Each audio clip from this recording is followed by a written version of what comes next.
Bəli, əziz tamaşaçılar, biz qonağımızla söhbətə başlamışıq, çünki çox aktual bir mövzudur.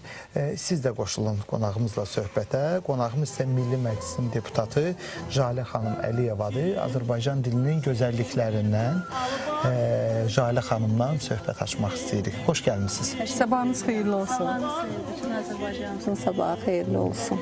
Jalə xanım, bugün biz əslində milli kimliyimizdən danışdıqda Azərbaycan dilimizdən və dilimizin gözəlliyindən, dilimizin tarixindən, dilimizin bizə verdiyi töhfələrdən də bəhs edirik və bugün çox sevindirici bir haldır ki, dil mövzusu aktual olub, Azərbaycan dilinin gözəlliyi aktual olub və dilimizin qorunması üçün çox müxtəlif, hər demək olar sahədə işlər gedir, proseslər gedir. Dövlət səviyyəsində artıq işlər gedir. Və bu bizi də sevindirir, çünki Azərbaycan televiziyası, mədəniyyət kanalı, idman televiziyası biz hər zaman dilimizi qorumaq üçün efirlərimiz. Bu bir örnəkdir Azərbaycan televiziyası. Və bugün də məsələ bu mövzunun aktuallığını ön plan tutaraq istərdik ki, sizinlə söhbətə başlayaq. Azərbaycan dilimizin gözəlliyindən yol açaraq digər suallarımızı da səsləndirək. Təşəkkür edirəm əvvəla dəvətə görə və bu çox əhəmiyyətli. Mən deyərdim ki, bu bir strateji məsələdir. Bu bir mənəviyyat məsələsidir. Bu dil sadəcə danışıq dili demək deyil. Dil insan, xalqı tanıdan, xalqın pasportudur, xalqı gələcəyə aparan çox əhəmiyyətli bir amildir. Dil yoxdursa, xalq da yoxdur. Bunu ulularımız deyiblər. Və nə gözəl ki, Azərbaycan dili tarixin bütün keşməkeşlərindən, bütün burulğanlarından saf, təmiz bir şəkildə çıxıb bugünümüzə qədər gəlib çata bildi. Və burada əlbəttə ki, bizim böyük mütəfəkkirlərimizin çox böyük bir rolü var. Bizə ayrılan vaxtda əlbəttə ki, biz hər birini sadalamaq və vaxta qənaət etmək üçün sadalamırıq. Amma Azərbaycan ədəbiyyatının, Azərbaycan dilinin belə deyim ki, sütunları 18-ci, 19-cu əsrdə, hələ orta əsrlərdə Azərbaycan dilində yazan, yaradan ədiblərimiz bizə Azərbaycan dilinin saflığını öyrədərək bugünümüzə gəlib çıxmasına, deyək ki, qol-qanad oldular. Fəqət təbii ki, tarixi hadisələr, siyasi hadisələr, deyək ki, müxtəlif demoqrafik hadisələr və s. zaman-zaman dilin aşınmasına təbii ki, səbəb olur. Və görünən odur ki, Azərbaycan da bugün artıq bir həyəcan təbili çalır və bu həyəcan təbili artıq dövlət səviyyəsində çalınır. Və nə gözəl ki, Azərbaycan Respublikasının prezidenti cənab İlham Əliyev Milli Elmlər Akademiyasındakı yubiley çıxışında bu məsələyə xüsusi bir diqqət ayırdı və bu ilk dəfə deyildi. Cənab Prezident tərəfindən dilimizə qayğının bu ilk təzahürü deyildi. Daha əvvəlki yubiley tədbirində də özünün də xatırladığı kimi yenə də dil məsələsinə toxunulmuşdu. Cənab Prezident tərəfindən imzalanan dünya ədəbiyyatının və eyni zamanda Azərbaycan ədəbiyyatının latın qrafikası ilə yenidən yayıllanması haqqındakı sərəncam özü də dilin elə qorunmasının əhəmiyyətli bir aspekti idi və biraz əvvələ getsək, aprel ayıdır. Bir neçə gündən sonra Azərbaycan Sovet Respublikasının Konstitusiyasının 1978-ci ildə qəbul edilən Konstitusiyanın növbəti il dönümü gəlir və 27 nəyə görə xüsusilə əhəmiyyətlidir bu Konstitusiya? 27 aprel tarixində cənab Ulu Öndər Heydər Əliyev tərəfindən onun təşəbbüsü ilə hazırlanan bu Azərbaycan dili dövlət dili, hələ o dönəmdə 78 mən oxumuşam. Deməli, Ulu Öndər o zaman yaradıcı təşkilatlara xəbər göndərir. Yaradıcı təşkilatlar bilirsiniz ki, yazıçılar, şairlər, bəstəkarlar, deyək ki, rəssamlar hər zaman cəmiyyətin öndə gedən və cəmiyyətin inandığı şəxslər olublar.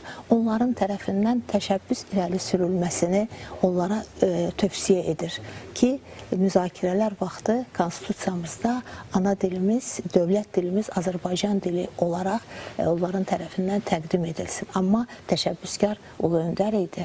Bu təşəbbüsün arxasında da dayanır. dayanan və onun qəbul edilməsinin ən böyük müəllifi də Ulu Öndər Heydər Əliyev idi. Və biz yəni çox böyük bir tarix gəlib keçmişik bu günümüzə qədər. İşte təsadüfi deyir ki, məhz 2010-cu ildə sizin Heydər Əliyev və Ana Dilimiz adlı bir silsilə məqalələriniz müxtəlif qəzetlərdə, jurnallarda öz əksini tapdı. Doğru, təşəkkür edirəm xatırladığınız üçün. Bəli, bilirsiniz, ədəbiyyata, dilə bağlı olmaqla bərabər hər birimiz deyək ki, eyni zamanda bir Azərbaycan vətəndaşıyıq. Damarımızda, qanımızda Azərbaycanlı qanı axır və bir daha qeyd edirəm ki, dil bizim ən böyük pasportumuzdur, ən əhəmiyyətli amilimizdir və o dili yaşatmaq hər birimizin borcudur və elə həmin duyğularla da 2010-cu ildə mən məhz elə Ulu Öndərin, Heydər Əliyevin Azərbaycan dili qarşısındakı böyük xidmətləri ilə bağlı və eyni zamanda elə o dövrdə artıq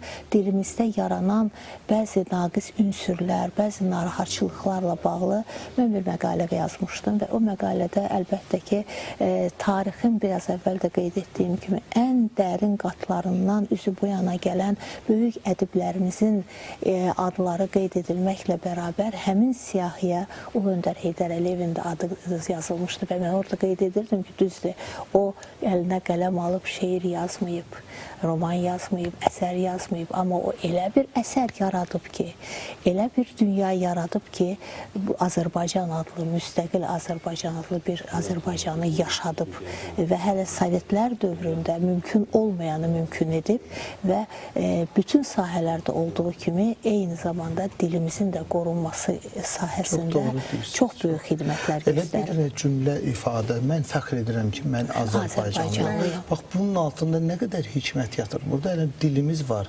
dinimiz var, Azərbaycançılıq var, türkçülük var. Ən böyük ideya, bəli, Azərbaycançılıq ideyasından doğur bütün bunlar.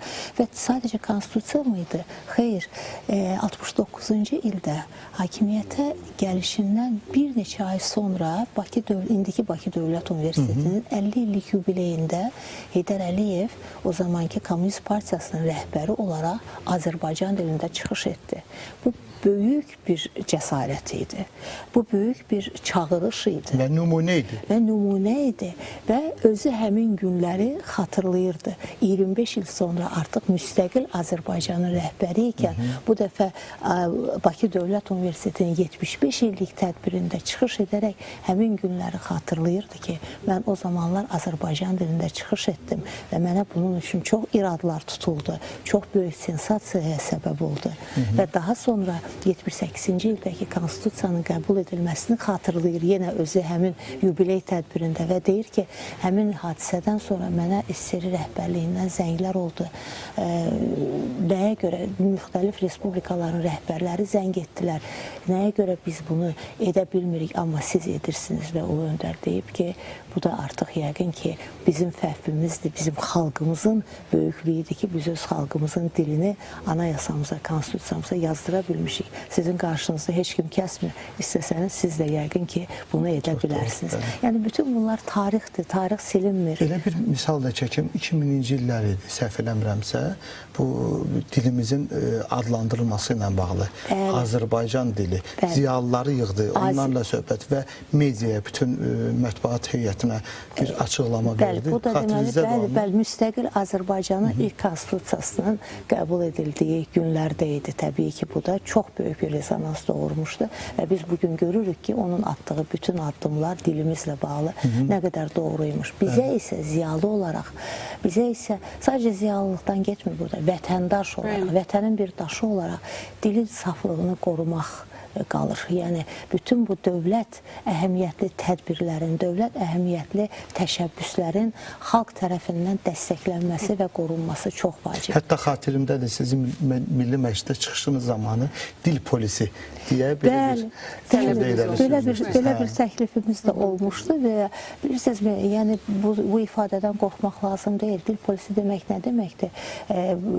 Yəni, bugün nəzarət deməkdir və bugün dövlət səviyyəsində dil dilimizdə çox şükürlər ki, bu nəzarət var. Əslində həyata keçirilib belə baxanda. Təbii ki. Mən də bir növ qeyri-rəsmi əməkdaşlıq edirəm. Bu belə ifadələr işlədəndə, başqa dillərdə, əcnəbi dillərdə.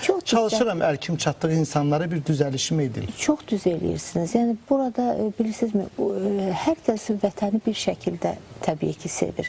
Və ura patriotizmlə yox, vətəni elə ən kiçik daşını qorumaqla, dilinin incəliyini qorumaqla. Vətən təəssübkeşəli odur da.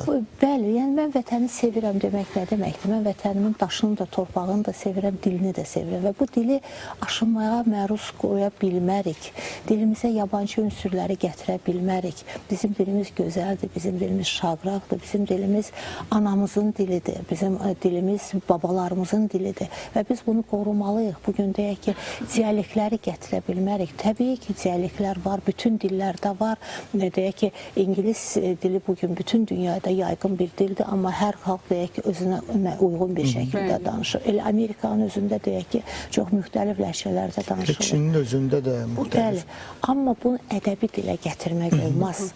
Televiziyaların, mətbuatın dilinə bunu gətirmək olmaz.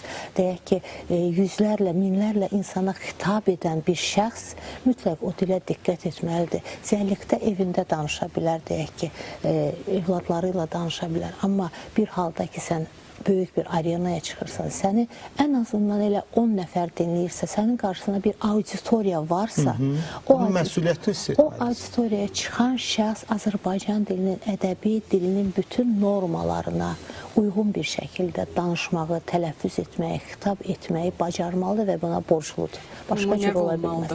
Başqa şəkildə ola Jalə bilməz. xanım, biz keçmişə nəzər yetirdik xatirələrdən və məhz o çətin dövrlərdə olan dilimizin qorunmasından bəhs etdik, Ulu Öndərimizin çıxışlarından bəhs etdik. Amma bugün üzərimizə düşən böyük bir məsuliyyət var.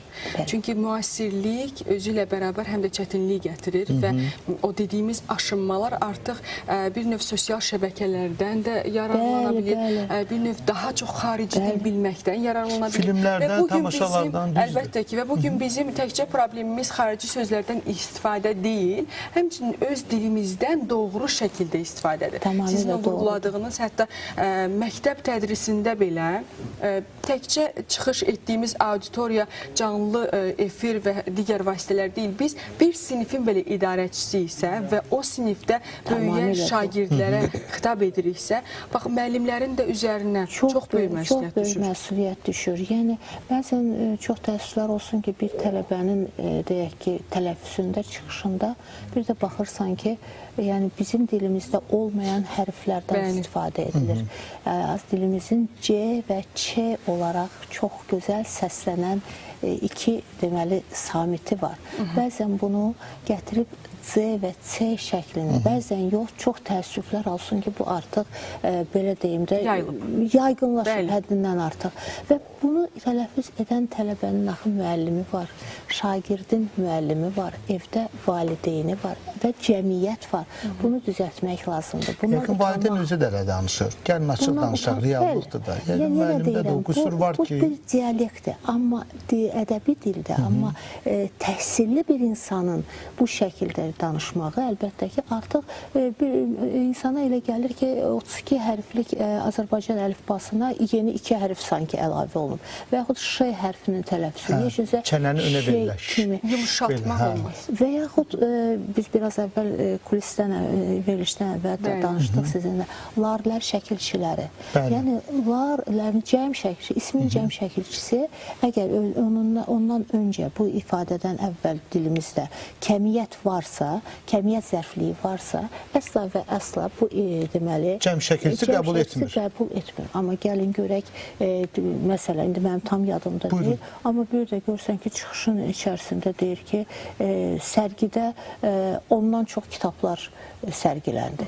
Və yaxud, nə bilim, dərsə gələnlərin 5 nəfəri, indi tam xatırlamıyorum, xatırlaya bilmirəm. 5 Düzgün qrammatik işləmir. 5 nəfər şagirdlər bu gün ekskursiyaya getdilər.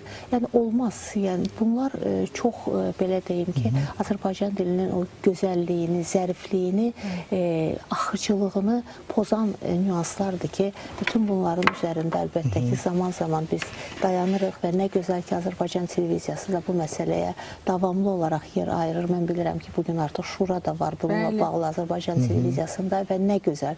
Biz bunu bu ziyalı kimi dəstəkləyirik. Çox sağ olun. Siyasət adamı kimi dəstəkləyirik və hər zamanda bu el birliyi ilə də əl-ələ verməliyik bu dilimizdə olan qüsurları, yad ünsürləri çıxartmalıyıq. Çox əhəmiyyətli. Çıxışımın əvvəlində dedim ki, bu həm də strateji bir məsələdir. Bu mənəviyyat məsələsidir. Çox sağ olun. Qorumalıyıq. Çox sağ olun. Təşəkkür edirik sizə ətraflı izahlarınız üçün, çıxışınız. Zəhlə xanım, minnətdarıq sizə. Nəyə bənzədirsən?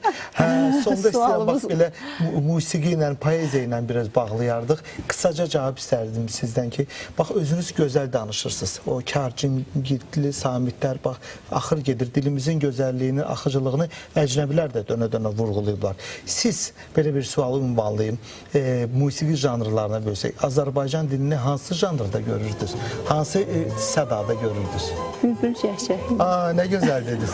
Çox sağ olun. Mənim dilim bülbül cəhcəhidir. Milli Onu qoruyaq. Milli Məclisin deputatı Jalə xanım Əliyeva Azərbaycan dili haqqında fikirlərini hazırda biz tamaşaçılarla, biz veriliş əməkdaşları ilə bölüşdü. Minnətdarıq sizə. Mən də sizə minnətdaram. Çox təşəkkür edirəm ki, dilimizi qoruyursunuz. Sağ olun. Sağ olun.